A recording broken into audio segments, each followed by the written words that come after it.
ஒரு பவுலில் 50 கிராம் கோஸு சேர்த்துக்கலாம். நல்லா பொடியாக கட் பண்ணிக்கோங்க. அதுக்கப்புறம் ஒரு பெரிய வெங்காயத்தை நீளவாக்கில் கட் பண்ணி அதையும் சேர்த்துக்கலாம். இது கூடவே ஒரு 100 கிராம் கோதுமை மாவு சேர்த்துக்கலாம். ஒரே ஒரு முட்டை சேர்த்துக்கலாம்.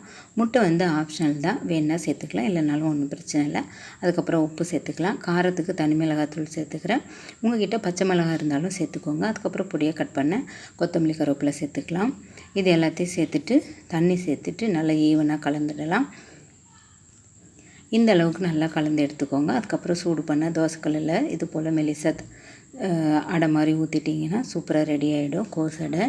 இது வந்து டயட்டுக்கும் ஃபாலோ பண்ணிக்கலாம். ஈவினிங் ஸ்நாக்ஸாகவும் எடுத்துக்கலாம்.